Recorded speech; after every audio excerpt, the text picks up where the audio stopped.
हाय दोस्तों, global affairs में आप सभी का स्वागत है और मैं सुलेमान। कल हमने एक शॉर्ट में डिस्कस किया था कि कैसे गुरपतवंत सिंह पन्नू धमका रहा है रशियन मीडिया को कि वो सॉफ्ट लाइन ना अपनाए इंडिया के प्रति, क्योंकि नॉर्थ अमेरिकन मीडिया सॉफ्ट रखता है, बहुत सपोर्टिव नहीं सही लेकिन सॉफ्ट अप्रोच रखता है खालिस्तानियों के प्रति। तो उनको भी चाहिए कि वो भी सॉफ्ट रहे, यानी कि रशियन मीडिया को भी सॉफ्ट होना चाहिए खालिस्तान के प्रति। एक आतंकवादी अब रशियन कंट्री को धमका रहा है कि वो सॉफ्ट अप्रोच रखे। बात ये है कि सिख फॉर जस्टिस एक खालिस्तानी संगठन, प्रो खालिस्तानी संगठन जो कि एक्टिव है कनाडा और अमेरिका में, इनकी ये इच्छा है कि ये मतलब ग्लोबली अब इनको स्टैचर ग्लोबली अब इनका रिकॉग्निशन मिले ताकि ये अपना प्रोपेगेंडा अक्रॉस द ग्लोब अच्छे से फैला सकें। अब रशिया इनको वो फैसिलिटी नहीं दे रहा, रशिया इनके अगेंस्ट बोल रहा है, तो इनको दिक्कत हो रही है। ये देखा गया है कि जो वेस्टर्न कंट्रीज होती हैं, खासकर अमेरिका, वो इनको यूटिलाइज करती है as a state asset against India. खासकर इंडिया में इलेक्शन हो, इंडिया में कोई रिलीजियस सेंटिमेंट्स का मामला हो या कोई इशू हो, तो वो यूज़ करते हैं इनको एज ए स्टेट एजेंट के तौर पर to derail any development process.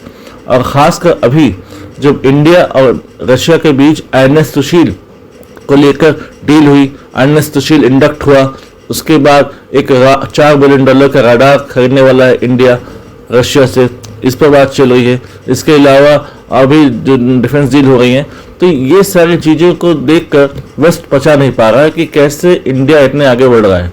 तो इनका इस्तेमाल अब किया जा रहा है। इनका अपना वेस्टेड इंटरेस्ट है, वो ठीक है, लेकिन जब इनको जरूरत पड़ती है स्टेट को कि इनको यूटिलाइज करे against other state to as a proxy, हमारे प्रॉक्सी तौर पे काम करेंगे और दूसरे देश के हित को नुकसान पहुंचाएंगे, तो सिख फॉर जस्टिस हो गए, गुरपतवंत सिंह पन्नू हो गए वगैरह वगैरह, तो ये आ जाते हैं एकदम लाइमलाइट में और धमकाना शुरू कर देते हैं।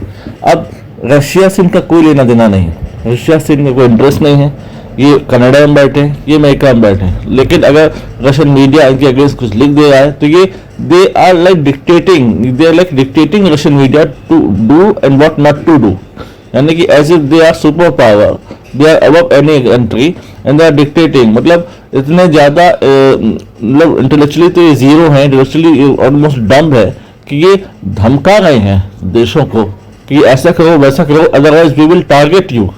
इन्होंने धमकी दी कि हम आपको टारगेट करेंगे अक्रॉस नॉर्थ अमेरिका, यानी कि नॉर्थ अमेरिका में कनाडा हो गया, मैक्सिको हो गया, अमेरिका हो गया, मैक्सिको उतना ना सही, लेकिन इन 3 देशों में हम रशियन डिप्लोमेट्स जहाँ जहाँ भी होंगे हम आपको टारगेट करेंगे। टारगेट करने का मतलब है यानी कि they will be physically harmed. तो उसका भी जवाब दे दिया गया है कि ऐसी धमकियों से न रशिया डरने वाला है ना इंडिया। और धीरे धीरे हरदीप सिंह निज्जर को मार दिया गया और उसके बाद फिर पन्नू को भी प्लॉट किया गया था, कि इसका मारा जाना है।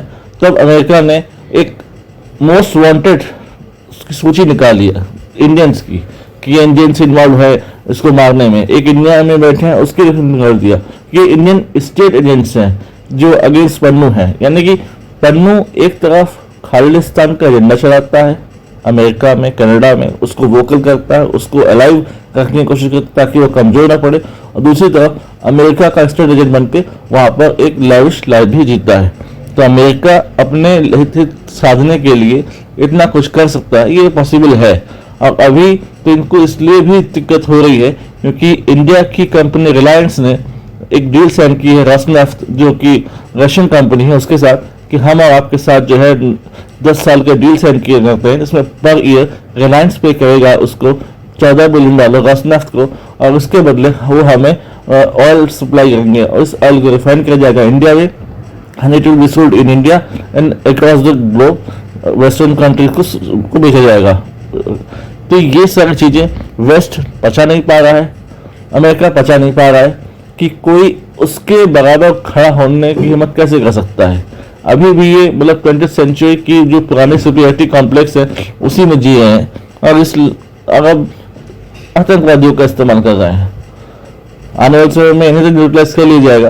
अब अमेरिका को भी समझना चाहिए कि वो अब बाइपोलर वर्ल्ड का समय जा चुका है। अब बाइपोलर वर्ल्ड खत्म हो चुका है, मल्टीपोलर वर्ल्ड का समय है, जहां पर इसको चैलेंज करने के लिए, इसके हेजेमनी को चैलेंज करने के लिए रशिया, चाइना, इंडिया जैसे देश आ गए हैं, ऐसी ऑर्गेनाइजेशंस आ गई हैं। G7 का हेजेमनी खत्म हो गई है, ब्रिक्स आ चुका है, तो एक स्ट्रेचर उनका ही बन रहा है। तो इस बात को भी ध्यान में रशिया और अमेरिका रखे कि आने वाले समय में इसकी हेजेमनी अब लंबे समय तक चलेगी नहीं। और वैसे भी ये बात जो नेक्स्ट रशियन अमेरिकन प्रेसिडेंट है वो समझ चुके हैं, इसलिए वो एक सॉफ्ट टोन रखते हैं in case of Russia, in case of India as well. तो देखते हैं आगे इस पर क्या होता है। थोड़ा अपडेटेड वीडियो आती है तो मैं बनाऊंगा, और उसमें अधिक से अधिक पन्नू धमकाने के अलावा कुछ कर भी क्या सकता है।